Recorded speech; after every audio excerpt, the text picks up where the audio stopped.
I'm Dave Greenwood, and this is Overcoming Distractions. If you are an adult with ADHD, a busy professional, an entrepreneur, a high achiever, or just need some strategies to navigate your adult ADHD, you're in the right place. Who am I? I'm an entrepreneur with ADHD and the author of 2 books, Overcoming Distractions and Overcoming Burnout. I coach and mentor people just like you, and together we navigate the ups and downs of adult ADHD. From getting out of our own way to helping people just like you thrive in the workplace. That's what I do. Want more info on working with me? Hit overcomingdistractions.com. Ready? Let's get to today's podcast.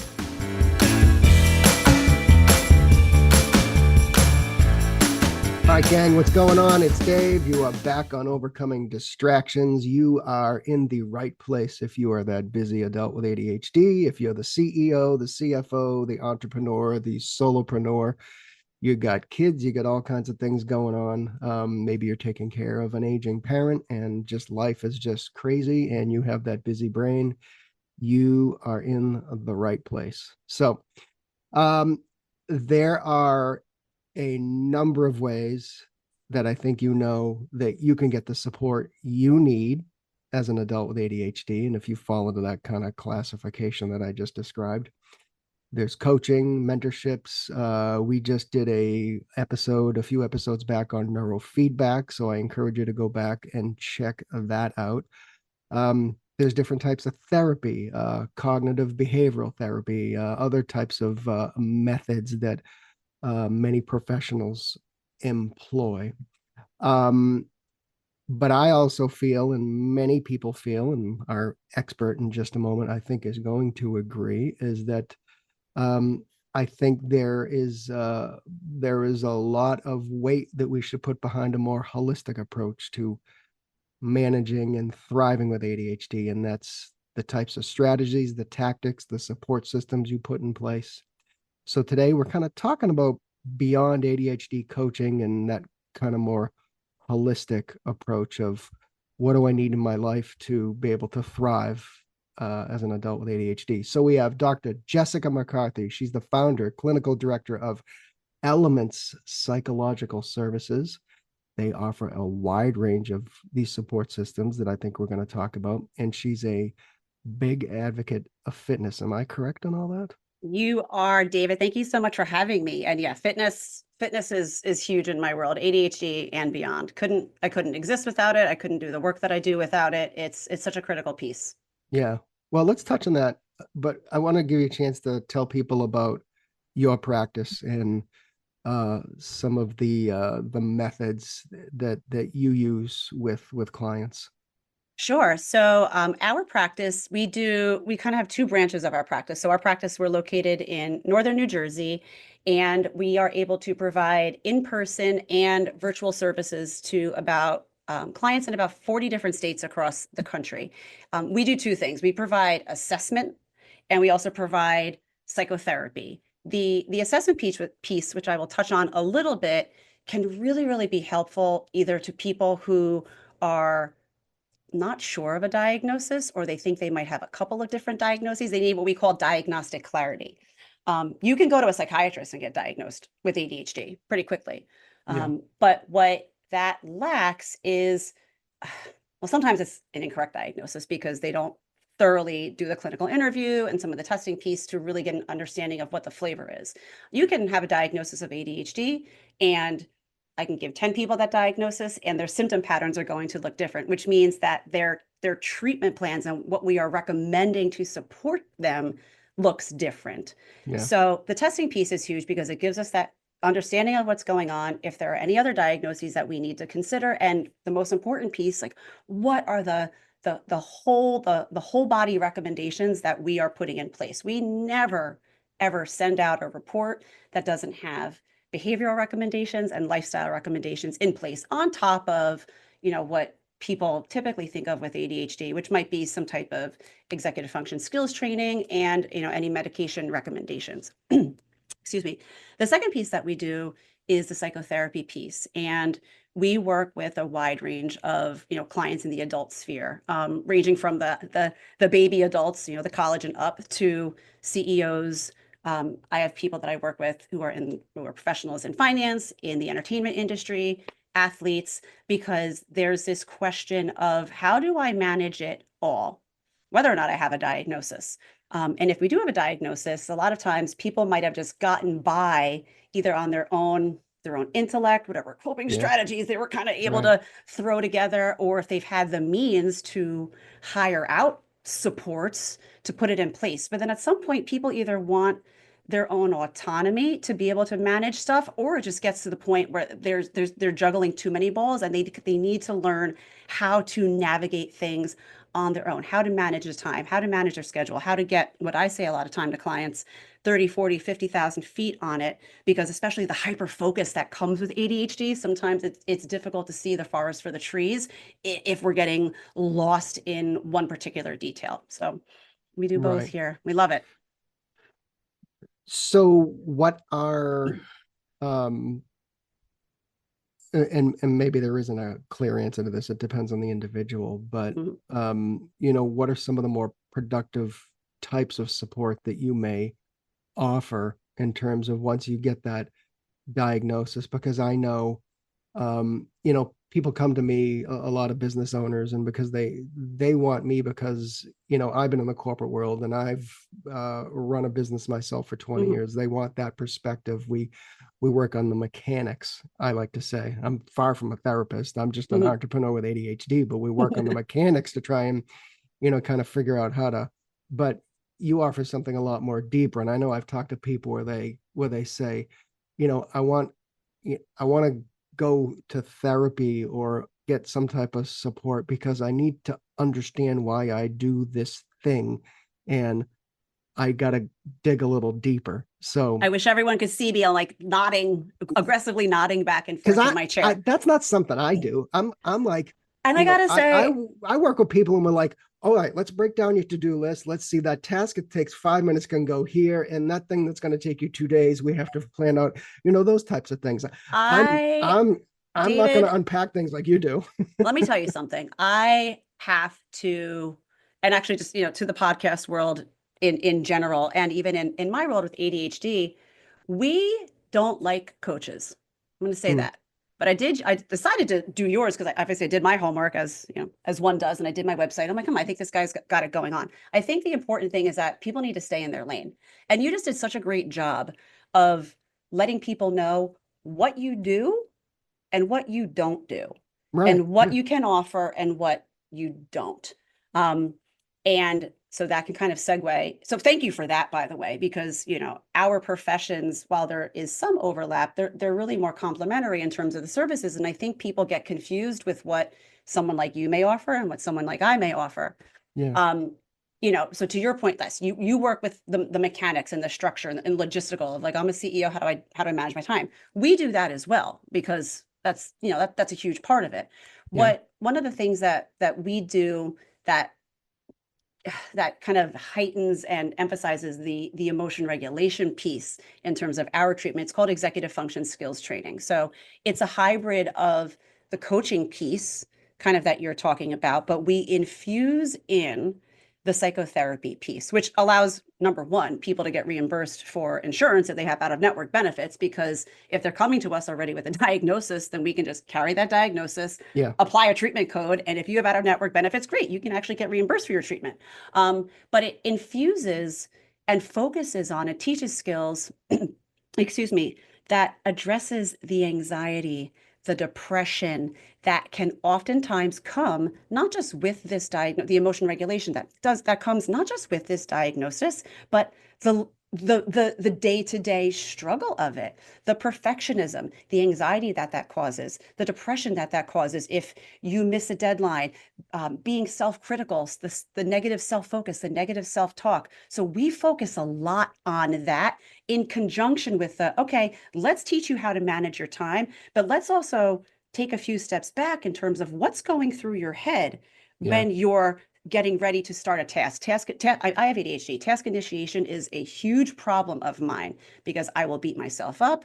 I will get overwhelmed. I will spiral on things that I have done regularly. And then once you get through the task, then there's the shame, like, oh, Jessica, like, you're a doctor and people pay you to do this and you're even Holy struggling doing crap, that this. took me Like, 20 what the minutes. hell, right? So we address that. And to your point too, David, the why. Why does my brain do this? And why is this an issue? And you know what we know about ADHD is that it's highly genetic. So let's blame it on we can actually blame this a little bit on mom and dad or somewhere down the familial line as well. But also we talk a lot about like the neurobiology behind OCD, like what is actually happening in the brain, at very basic levels from a neurochemical standpoint, that this keeps happening over and over again. And how can we start to, again, using mindfulness strategies, traditional psychotherapy strategies to kind of shift the perspective, shift the way of doing it, and really kind of alter the neural pathways or the way that the brain is kind of highwayed or hardwired, so that we can start to have more productive ways of doing things without having kind of the emotional crash and the emotional burnout afterwards. Right. I mean, do you kind of dig into like say past events? Because I always use the example of, you know, the bad report cards year after year after year, and then somebody, and then maybe their parents are disappointed in them or the teacher. If you go back to my The era, I shame, the mean, doubt. Yeah, mine right, too. Not too far behind you. yeah, and then you get into adulthood and you get into a career, Mm. and whether it's on the surface or not, you have carried that with you. Am I off base or You're on base, a thousand yeah, percent. I mean, and look, a lot of times, if someone was, I'm going to say diagnosed the right way, which means if someone did their due diligence and really did a thorough clinical history, that's already been discussed, right? yeah, Because even in order to get a diagnosis, this is a neurodevelopmental disorder. So that timeline has to have already been established. But to your point, we're interested in what did that do for you? How did that work for you? How did that make you feel? And how does that impact how you've been engaging in tasks throughout your life?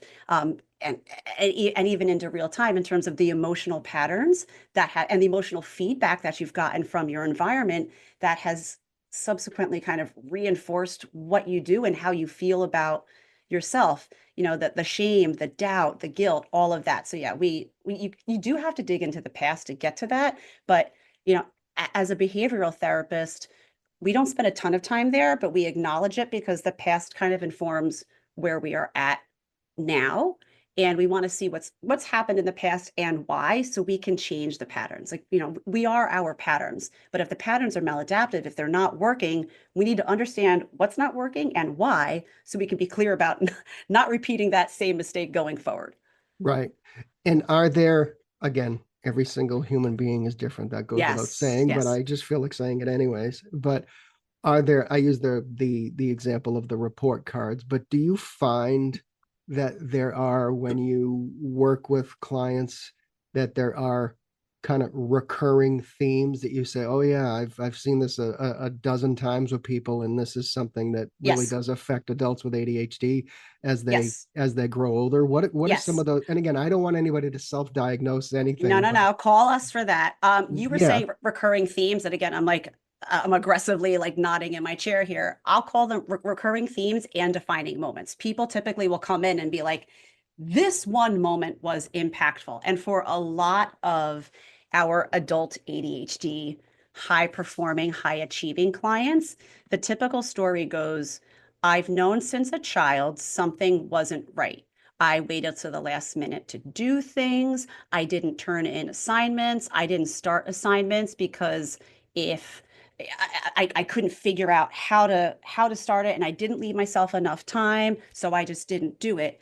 But I got good enough grades because, if they had a neuropsych evaluation or a psychoeducational evaluation, they had their IQ tested and they're really smart. So they're able to kind of throw it together last minute, make it work, or they have an exceptional talent, like in the case of an athlete, they have that kinesthetic intelligence that doesn't that the ADHD impacts in a different way from, the classroom setting coming up. And these adults as high achievers, they're achieving, But even though they're achieving on paper, psychologically, they're struggling, they're struggling, they're struggling, they're struggling. And it's different for everyone in terms of when they hit the wall, where either the the internal struggle breaks through and impacts the external performance, or the external performance starts to tank because it was built on a house of cards and the house collapsed. Yeah. But it's the same. I mean, it's literally it's the same story, different font in terms of what we see with adults that present, and they haven't been, necessarily diagnosed in childhood. Hey, gang! Dave stepped out real quick to grab a cup of coffee, and if you know Dave, you know he doesn't even speak in the morning without a ton of coffee. So why don't you buy Dave his next cup of coffee? Go to buymeacoffee.com/overcomingd and get him that cup of coffee and support the show. Your support will help keep Dave awake and help keep those podcasts coming out on time. It's buymeacoffee.com/overcomingd. Okay, he's back. If somebody's listening to us now and they're saying, I really would like to explore something above what I'm already doing, whether it's, therapeutic services that you offer. Mm-hmm. What, how do you take people from unpacking something that may be years in the making Mm-hmm. to progress? How does that Mm-hmm. work? I went to therapy as a kid, and I Mm-hmm. can tell you that the guy didn't know shit about ADHD. Okay, he didn't know We hear that about. a lot too. Yeah, because I'm a product of the 60s and early 70s. Mm-hmm. So I don't think not only did the medical community, but the educational community Wasn't there. just wasn't there. I use the example all the time where, the kids who screwed up, at least in my high school, would have day-long detention. No Mm-hmm. pencil, no paper. You would sit there from 7:30 to 2:30 and stare at the wall. And can you think of a worse thing for a kid with Especially for a kid with ADHD? ADHD. No, you no, know? that sounds Yeah. awful. So I'm coming from a place of, I I went there when I was young, but it was Mhm. not productive. So how does somebody, when they come to see you and sit in your office or one of your people on your staff, how do they go from unpacking something to making that a productive experience for them? I think, so first of all, great question. Because people come into therapy a lot and it's like, okay, we're gonna get started. But if there's anything I've learned in my career is that people need validation and they need to have like space held for them, which I know is very like therapist-y phrase, but people just want to feel heard. They want to feel understood, and they want to know that that it's not all in their head. Yeah. Um, I have ADHD and anxiety, and for the longest time, I've been in and out of therapy since I was a teenager. The anxiety was first and foremost. Like that was obvious. Like, okay, we're gonna treat what's in front. It wasn't until I was in my doctoral program and I was in my late 20s where the therapist in front of me said, I'll never forget this. At the end of a session, she said, Jessica, she's like, is it possible you have ADHD? And I said to her, fuck no. Sorry, are we allowed to curse? I said, hell, Yeah, fuck go no, ahead. fuck no. Because in my mind, to your point, David, I grew up in I was born in the early 80s. The kids with ADHD, well, they were the problem children. They were the troublemakers. They were the Yeah. behavior issues. They were the ones that got sent to the principal to detention. That's not me. Like, I'm an overachiever. I'm perfect. Mm, But she wasn't wrong. Right. So, and in that, I remember leaving her office that day and I was like, holy shit, like, I actually think she's onto something here. And there were more conversations after that, and just even kind of in my own understanding of what's going on, because it's difficult when you're in the field to kind of get the treatment that you need and what you want from someone. yeah. Um, I'm like, wow, I actually feel heard and I feel validated, and it's not in my head, and it's not just you're lazy or you're not working hard enough or you're just get past your depression or anxiety. So in order for people to make progress, they just need a space to feel validated, to feel understood, and to know that we can get to work here because I believe you. This isn't you not wanting to do anything. This isn't you lazy. That honestly, that's 70% of it. The skills and the techniques and what we do, I like to work backwards. And in terms of how I've been trained as a behaviorist, and my understanding of ADHD is I ask people what's not working and what's working. Yeah. Because I also take a strengths-based approach. We come to therapy to work on stuff, but like I'm not trying to shit on you while you're here. Like people call us when there's a problem. Like I'm not in the business of good news, unfortunately, right? People call us when there's a problem. So I want to validate them. I want to hold space for them. I want to know what the problems are and what's not working, but I also want to know what is working. Yeah. Like I don't entirely I'm not thrilled with the phrase of like ADHD as a superpower because it can help you do some pretty cool things, and like sometimes like the hyper focus can be pretty sweet when you kind of hit that state, but like it's pretty debilitating for a lot of people.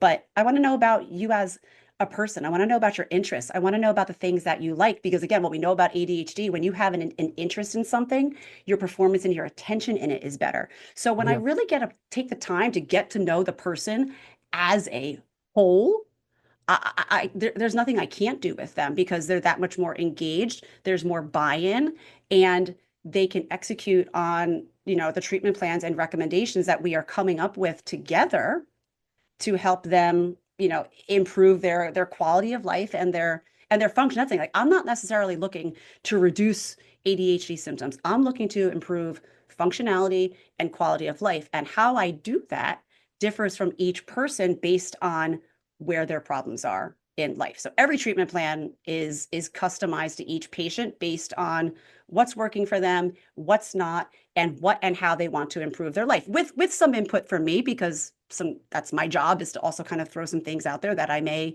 see and that I've seen in other patients and the patterns that might be emerging, but someone just might not have insight to yet. So that's a little bit of what we do. And you said something that I think is something we do need to drill home with people, is that you've got all these whack jobs on social media saying they'll fix your ADHD and all this. I pay no attention to it, but Mhm. but it is frustrating. And you're right. There are things that my brain is going to do that pretty much are hardwired at this point Mhm. at my age as an adult. So um you need to, I think, follow your energy wherever that is to some extent, right? I mean, and that's what we talk about, the good stuff. Let's Mhm. follow where my energy goes and focus on that. I'm never going, you know, for some people, I'm never going to be on time. I'm never going to, can we mitigate those strategies? Yeah. But I Yeah. think, but when you talk about, yeah, let's talk about the challenges because we need to kind of work on that. But let's see where, as you say, the strengths are and see where we can get more of that. I mean, Yeah. Yes, 1,000%. So the type of behavioral approach I take with clients is called an acceptance and commitment based. It's a third wave behavior therapy approach, kind of built on the traditional cognitive behavioral therapy. And the acceptance piece. Let's talk about timeliness for a second.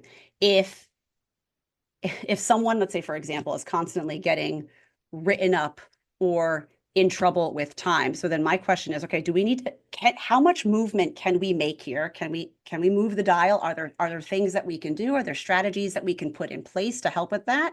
Or is this something that like we have to accept that you need a life that has a little bit more flexibility yeah, around certain certain time requirements? And look, like the reality of it is that like it's a very fine line, I think, between, how we think about neurodivergence and a neuroaffirming status. Sometimes you got to get the rent in. You got to pay your mortgage on time. You have to show up to other appointments, or if you're okay with being late, you might not get your full appointment. Like there are certain realities that, that's where I try to move the needle on. But if someone's about to lose their job because of a timeliness issue, and is there any way we can kind of flex around that? If not, okay, well, what are we doing career wise? How can we do yeah. something that's going to highlight a strength, potentially, and alleviate a stressor and allow you to thrive and not have to then deal with the anxiety of potentially getting fired or losing your job or having your company go under because the structure is just not working for you. No, and that's a good point. And I've worked with people like that too, where they're like, well, I can't get to work before, 9:30, or I'm late, or, and I'm like, okay, well, what's your morning look like? Well, I'm always, making the kids lunches at the last minute. And then I realized my Mhm. laptop wasn't charged. And I'm like, Mhm. okay, ADHD or not, I think there's a few basic things. Very easy fixes there, We a can set thousand up the percent. coffee machine the night before. They have a timer, all those things. You can, to the extent, almost bulletproof your morning A if you, 1000%. And yeah, that's kind of what I'm talking about too, in that, like, you know, for adults that do have children, or adults that are they caregive for an elderly parent or whatnot, like sometimes, like, you we can't just manipulate the environment to solve the problem. Like, if your kid is repeatedly late, that is going to put a consequence on your child that the child does not deserve. So if I'm going to put my effort into something, it's like you said, it's going to be, I'm going to bulletproof the morning routine so there are less negative consequences, because those are going to have a um, a cascading effect. That kid's going to get in trouble. That kid's going to come home pissed, take it out on you. Like, that we can yeah, easily avoid the mountain of stress that's going to come from that. But if we can tweak the environment, great. I'm going to geek out for like a second. One of cool, my favorite psychologist. I think his first name is John, but his last name is Gross. He has an emotion regulation model that I need to get framed. You can Google it. It's like back from like the 70s or the 80s. Gross's emotion regulation model. And there's, I think, about 7 different strategies on the model. But the first 2 talk about situation selection and situation modification. And then the other strategies are more internal, cognitive, higher level, more sophisticated. Sometimes, so we talk about situation selection and situation modification. Sometimes we can select in and out of an environment. And sometimes we can't modify that. But if you were to take a look at that picture, it's on the more rudimentary end of the continuum. And why? Because those are primitive, basic strategies that, like, I just can't walk out of work if it's not working for me. Like, yeah, I will be unemployed, right? I yeah, can't just like kick someone out of my office if I'm just not feeling them that day, right? So again, we can use those strategies, but the majority of the strategies, and a lot of the work we do with emotion regulation looks at some of those internal strategies that we can then modify when we're working with our patients with ADHD, because a lot of times it's the internal distractions, the emotions, the thoughts, all of that that impact us from actually being able to follow through. So, like, yeah, we can change stuff around all we want, but for the times where we can't, like, let's look inward and see what's going on with our thoughts, behaviors, emotions, and see where we can make the change there without, torpedoing everyone's life. yeah.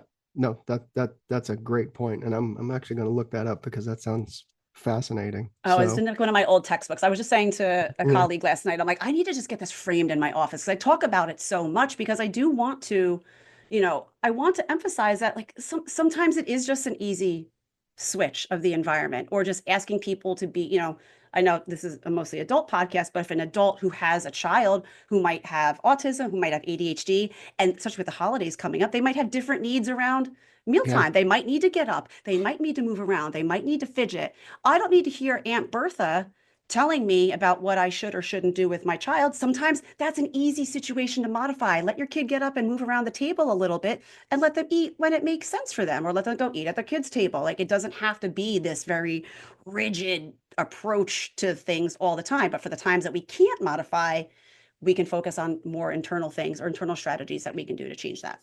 yeah. And thank you for my soapbox on No, that's why you're here. I mean, that. now, as a side note, I've said this before. I never got the late gene because I grew up in a military family. And Oh, from the moment same actually. So I get it. basically out of the womb, I get that. I I get was that. I was on time. We were the first person to church. We were the first person. Now I don't know if that's fear based or it was just I military mean, I was time going to or say it could be, I don't know what religion you are, but I'm Catholic. So it could be a combination. My father was in the Air Force. So yeah, the combination between the Catholic guilt and the military was real, and certainly didn't hurt the anxiety as far as that, or help it, I should say, as far as that's concerned. But I mean, but speaking, these are the things that inform our environments, our internal environments and our external, our hardwiring and how we grew up. So, David, if I was working with you, like that would be something we talked about. Like, tell me about like the flow of your day when you were growing up. Well, like, the religious guilt, the military piece, like, so that already tells me, okay, there's definitely this overlay of anxiety in your early learning environment, AKA your childhood, that also kind of dictated and maybe put a little bit of fear into how we move through our day. And then we look at the hardwiring on top of that, like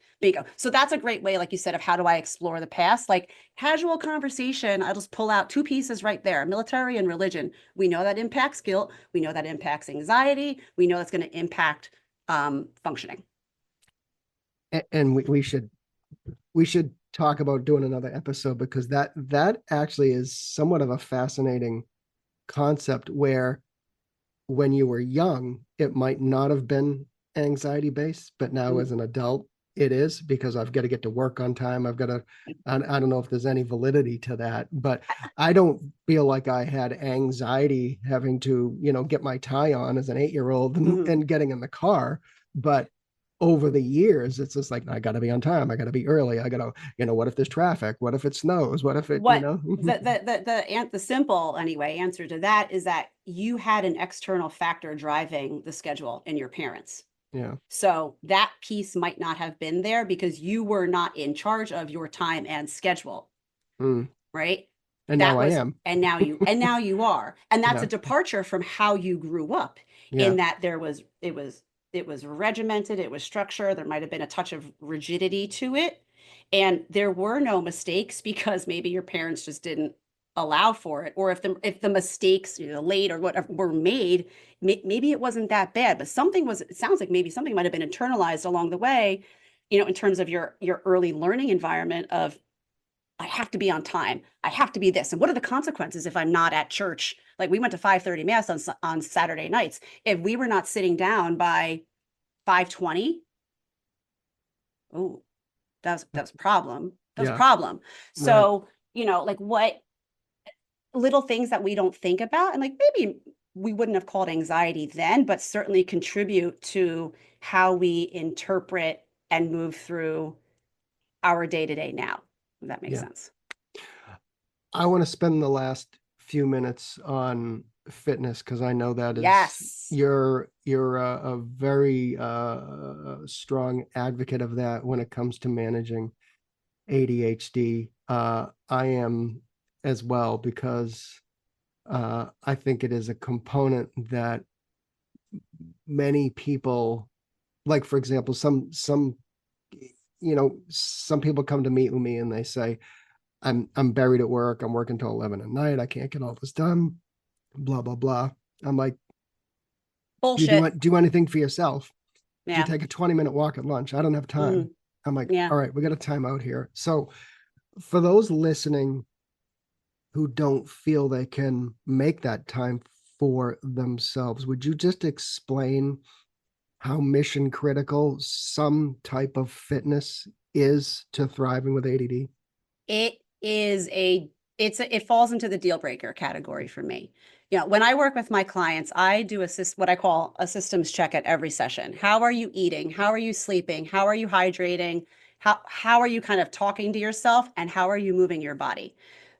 And again, this is all kind of anecdotal, not my research base, but movement tends to make or break things. If someone hasn't been to the gym or hasn't moved their body, they tend to not be doing well. And by the way, all of those things matter, but the movement piece is the one that I can affect change on in terms of a treatment goal very quickly. Because if someone's having a hard time sleeping, I mean, there's a lot that we can look at with sleep hygiene, eating. Sometimes we can try to move the needle on that, but I can tell someone literally go outside and go for a walk. And like I'm a single mom. I have a 9 and a 7-year-old. I run a business. So for someone to tell me that they don't have time, it just doesn't fly. It doesn't fly with me. People say to me, "Oh, you own your own business. You have flexibility." Well, again, number one, situation selection. I did this so I could have a little bit more flexibility. And as any entrepreneur out there knows, I actually work more working for myself than I did working for someone else. So, again, going back to the acceptance and commitment-based approach behavioral approach that I work with clients, we talk a lot about values. how do you want to show up in this life? How do you want to be? How do you want to show up as a spouse, as an entrepreneur, as a parent if you are one? What's important to you? We start there. We actually don't even talk about exercise, because if it worked, David, that you and I could just tell people, go out for a 10-minute walk, you and I would be on our yachts in Turks and Caicos right now. Like, we wouldn't be doing a podcast trying to educate people about this. Right. Yeah. But when I can connect with people about, like, what's their why, which ties in a little bit of motivational interviewing too, like, what's your why? How do you want to show up in your life? What's important to you? And we all know the saying, if an airplane's going down, you have to put your oxygen mask on first before you help anyone else. That's what I tie exercise to. How do you want to show up, and what's the best version of yourself that you want to be?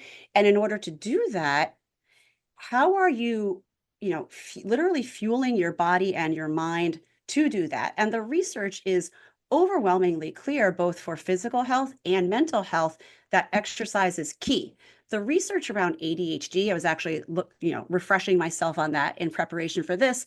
It is decisive that exercise is key for ADHD. It's kind of all over the place in terms of, is weight training better? Is cardio better? Is yoga better? And for which, what's good for executive function? What's good for inattention? My hyper focus was getting very bogged down in that. I was going down the rabbit hole in that. And then I pulled myself back, get 50,000 feet on it. My message for everyone is, I don't give a rat's ass how you move your body. Yeah. Just do it, and do it at a moderate to intense level. The research is clear on that, and do it consistently. Yeah. Now, for my CEOs and my entrepreneurs, if you have access to, additional financial means to help with accountability, then go get a trainer. Work with a trainer. I do. Yeah. And look, I'm a single mom. I make that work in my budget, because I know enough for me and my ADHD and my anxiety. If I do not have somebody waiting for me, it won't happen. And I work out during the week too. Like Wednesdays, I'm at the gym at, midday. I stop my day, and it is hard every single time, but I do it. And how did I get to this place? Because I joined a gym, and I spent years paying for a gym membership because I needed the accountability. And then I'm like, well, I'm going to sign up for a class. A class wasn't enough for me. For some people it is, because the instructor, I'm going to sign up for a time. I needed someone waiting for my ass there to keep me accountable. So, Yeah. And again, part of that is just knowing what you need individually. One of my very, very dear friends, who was a big kind of motivator for me in the workout space, when he went to law school, he just goes to the gym every day and lifts. I'm like, you're a beast. Like, I don't know how you did it. And he worked full time, and he went to law school part-time for 4 years. And that was his medicine. Movement was his medicine. He's like, Jessica, if I didn't work out, he's like, I was going to kill people. Yeah. And he doesn't have ADHD, so he's able to do that. So like I said, I don't care how you move. It has to be something that makes your body feel good. It has to bring joy. It has to be, again, at a moderate to, higher intensity. So look, if someone can just go out and do like a 10-minute hot girl or hot guy walk, great. Do it quickly. Put on whatever's going to float your boat music wise, and get your heart rate up, and do it at least 3 times a week, if not more. Consistency is critical in terms of how we can see the impact of exercise on not just mental health, but ADHD as well. And I think there needs to be no friction between you and your ability to, whether it's take a walk or a gym. I just recently, I just switched gyms from a 17-minute ride to a 6-minute ride. Yep. Because I found myself not going, because it's like, it's a freaking pain in the ass to drive over there. And then, and I know it's 17 minutes, but you use 17 minutes there, 17 minutes back, an hour at the gym, it adds up. That's 2 hours, like you say, in the middle of the day. I don't want to go at night with all the meatheads, because that's just a frustrating experience. So I stay away from the gym at night. But we love the meatheads. We love the meatheads too. We're glad you're there. We're glad you're there. but now there's a new gym near me that opened up a little bit ago. It's 6 minutes. Perfect. Now that reduces the friction that is between me and and working out. I had problems with my shoulder, but I have those like, physical therapy bands. So sometimes Yep. between my work and sessions with people, I'll just go out and I'll just go work my shoulder real quick. And just because it's literally like 90 seconds of something just to Perfect. kind of get the blood going. So you're right. I think there's Yeah. got to be something that somebody can do, because you're right. You can go on Google. There's a mountain of evidence. We don't need to sit here and Yeah, cite we don't need data. to do that. Yeah. I think the other thing too, David, you said something that I really just like, eliminating the friction. I would also add to that and say work with the friction. So where my office is and where I currently live, there's about a 45-minute drive. And I actually love driving. So I don't mind the drive, and I'm in office 3 times a week. My trainer is about halfway in between, which some people are like, why would you do that? Well, because sometimes, I said, most of the time I have my appointments, and it's like 5 minutes closer to my house, but it's still about a 20-minute drive. But you know what? If my schedule changes and I can go from work, it's equidistant. It opens up accessibility to me, whether I'm going from home and whether I'm going from work. And I have this downtime in the car that I use for myself. Hands-free, of course. I might make some phone calls. It might be to my family, my friends, because if I'm with clients, I'm not touching base with anyone during the day. So sometimes it's, how am I working with the friction? If you really like that gym that's 17 minutes away, and look, if it's impacting your ability to go, then you got to change. But if there's ways that you can use some of that downtime to still, I don't want to say be productive, because I want people to pay attention while driving. But even if that productivity is driving in silence and using driving as a mindfulness exercise to be present and pay attention. I drive in silence all the time. Drives my kids crazy. Like, listen to music. I'm like, no, I need to pay attention and slow down and focus. So there's every person is different in terms of what the barriers or the friction is, and what the tweaks are to, again, same thing. I'm not trying to get you to go to the gym X number of times a week, although low key I am. I'm trying to improve quality of life and your function. And again, I know the research that says when you exercise, you can do that. So people don't want the pressure of, I got to go to the gym 3 or 4 or 5 times a week. Forget about that. I want to validate and hold space for the fact that as an adult entrepreneur, the badasses that we are, this shit's really hard sometimes. But if you want improvements in your life, nothing changes if nothing changes. So how can we improve functioning and quality of life? And what does that look like personally to you in terms of values and what's meaningful? And when we can clarify that, like the action plan kind of just writes itself. It's a beautiful thing. That's a great way to end this. So thank you so much for your time, your expertise, your energy. And we definitely have to have you back. We'll connect again. Absolutely. And you can find, for the people listening, we're on Instagram. So you can just search for the practice, Elements Psychological Services. And our handle is elements_psych. And then I have my own Instagram page. It's Dr. Jessica.McCarthy. So if you find one, you can find the other. Cool. We'll have that in the notes, as us podcasters say. We'll have the website to Elements, and then we will chat soon. But thank you so much for being on. Excellent, David. Thank you so much for having me.